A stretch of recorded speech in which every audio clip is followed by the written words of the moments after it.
Buen día, queridos estudiantes. Bienvenidos a nuestra lección número 5 de educación sexual. El día de hoy abordaremos todo lo relacionado a la educación sexual en la primera infancia. Entonces vamos a iniciar con el proceso en nuestro quehacer pedagógico. Sabemos todos que hay un proyecto transversal de educación sexual que, como su palabra lo dice, está transversalizado en las temáticas que abordamos dentro de nuestros periodos académicos.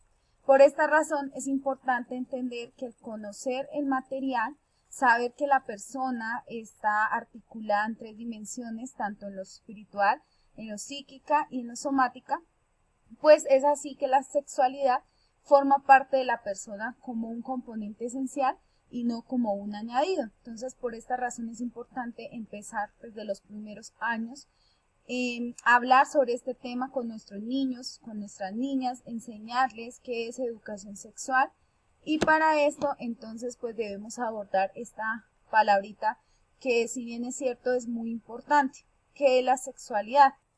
Entonces es una palabra que debemos trabajarla en las diferentes actividades que podemos plasmar, recordando que la sexualidad es la fuerza íntima que Dios nos da para poder vivir la vocación del amor a la donación, y en todo este proceso de sexualidad vemos que muchos padres de familia se niegan a hablar sobre estos temas con sus hijos porque piensan que son temas que no son necesarios, y otros que cargan toda la responsabilidad en nosotros como docentes en las instituciones educativas.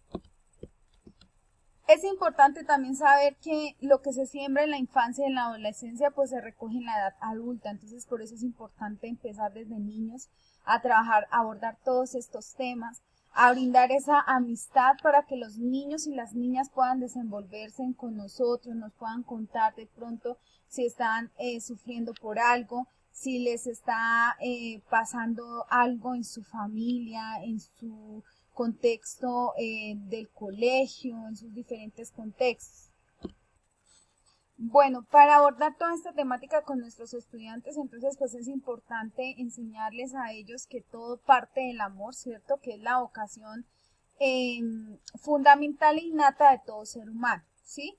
Entonces es llegar a ellos, cultivar ese sentimiento, ese valor tan importante que es el amor.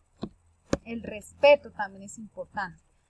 Vamos también en nuestro encuentro sincrónico a abordar las pautas para educar la afectividad, para decir cómo nosotros podemos llegar a nuestros niños, llegar a nuestras niñas de una manera en que resaltemos el amor, ¿sí?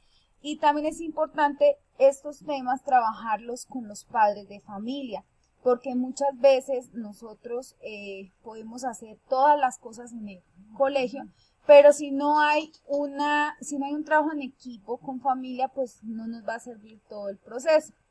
Los niños es importante que nosotros les demos bendiciones, que los corrijamos a tiempo, que les enseñemos esos hábitos saludables, hábitos de higiene. Entonces es importante trabajarlo con la familia. Indudablemente, las características de la sexualidad en la infancia viene desde el recién nacido, ¿cierto? Entonces, un recién nacido es un niño que no tiene la madurez en las diferentes dimensiones.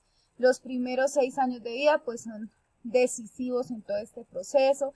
El sistema nervioso central es muy inmaduro y su desarrollo depende o actúa de acuerdo a los estímulos que les estemos brindando. Vamos a también abordar las características evolutivas del niño, entonces lo que ya les había explicado de una manera más amplia, que es la física, la psíquica y la espiritual. Entonces vamos a mirar cómo nosotros podemos identificar en nuestros niños y en nuestras niñas esos cambios en su desarrollo físico, motor, lingüístico, socioemocional y moral.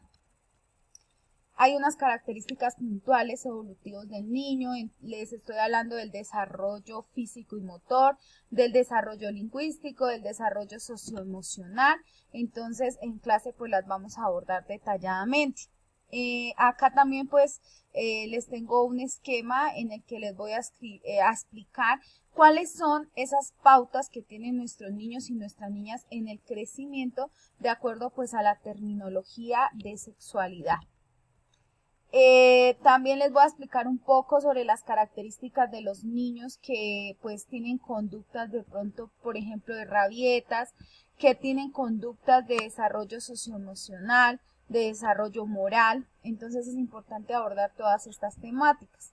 Entender que el descubrimiento de la identidad sexual pues también tiene un proceso y tiene un tiempo estipulado. Entonces la identidad sexual pues el niño logra tenerlo con claridad sobre los 3 años, ¿sí? Entonces es importante entender que no se debe confundir identidad sexual, sentirse perteneciente a su propio sexo, con orientación sexual, que además de realizarse al final de la adolescencia, hace referencia a la orientación del deseo sexual. Entonces también lo vamos a trabajar. Toda esta parte de descubrimiento de la identidad sexual, entendiendo pues que hay un intenso deseo, que hay interés, que se marcan los roles del otro sexo, que hay muchísimo deseo de participar en los juegos y pasatiempos del sexo opuesto, que hay una marcada preferencia por compañeros del juego del sexo opuesto. Entonces toda esta parte también la vamos a abordar. También vamos a llegar a abordar toda la parte de la curiosidad sexual en los niños.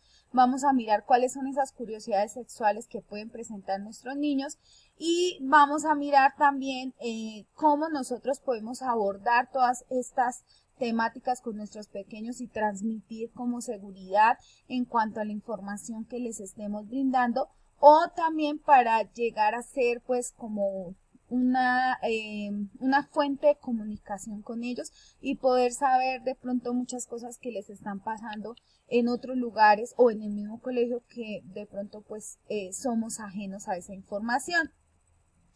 Las conductas sexuales típicas de la infancia. Entonces vamos a explicar los juegos sexuales infantiles, cuáles son los que se plantean, cuáles son los que podemos ver y qué hacer en caso de que nos pueda presentar en nuestro salón de clase. Es importante también pues mirar cuáles son las conductas típicas de los niños. Lo vamos a ver por etapas, por edades. Entonces en clase pues vamos a abordar un poco más sobre esto. Los juegos sexuales infantiles, entendiendo que pues ellos a través de este juego buscan pues satisfacer la curiosidad sexual, ¿cierto? Realizan tal vez juegos de imitación de toda la conducta adulta, conocen el cuerpo de otros, sus diferencias. Entonces vamos a mirar toda esta parte y la vamos a abordar. También es importante entender que la masturbación infantil se puede presentar en nuestros niños, en nuestras niñas. Es inevitable de pronto pasar una brecha y decir no va a pasar, porque suele pasar. Entonces, a raíz de todo lo referente al control de esfínteres y más autonomía en el aseo pues personal del niño, hacen el descubrimiento de sus genitales. Entonces es por eso que hay una manipulación esporádica de los genitales, pero vamos a ver cómo también poder detectar esta masturbación infantil cuando hay demasiado ya este proceso se transforma en una conducta compulsiva, ¿sí? Entonces ya el niño hace la masturbación en caso de que esté nervioso, que esté aburrido, que no tenga otras tareas, otros quehaceres en la casa, pues van a empezar a explorar. Entonces también es importante poderlo abordar. Y vamos a mirar cuáles son esas causas que pues nos impide que esto se vuelva algo habitual, algo que sea pues a diario, constante. Entonces por eso también debemos trabajar. También es importante que nosotros debemos tomar de pronto el control de los abusos sexuales, ¿sí? Muchas veces nosotros somos quienes nos damos cuenta de esos abusos sexuales y hay una ruta que seguir. Entonces también pues la abordaremos en clase. ¿Listo? Entonces, muchas gracias. Recuerden que en nuestro encuentro sincrónico ampliaremos esta temática tan importante, que si bien es cierto, ustedes saben que pues desde nuestro quehacer pedagógico pues debemos desempeñar toda la parte de educación sexual, y más pues con el proyecto transversal que ya tenemos establecido y que previamente está articulado en nuestro plan de estudios, en nuestro proyecto de educación institucional, y es importante el no solamente tenerlo escrito, sino el poder ejecutarlo en cada una de las actividades. Bueno, que tengan buen día, nos vemos. Chao.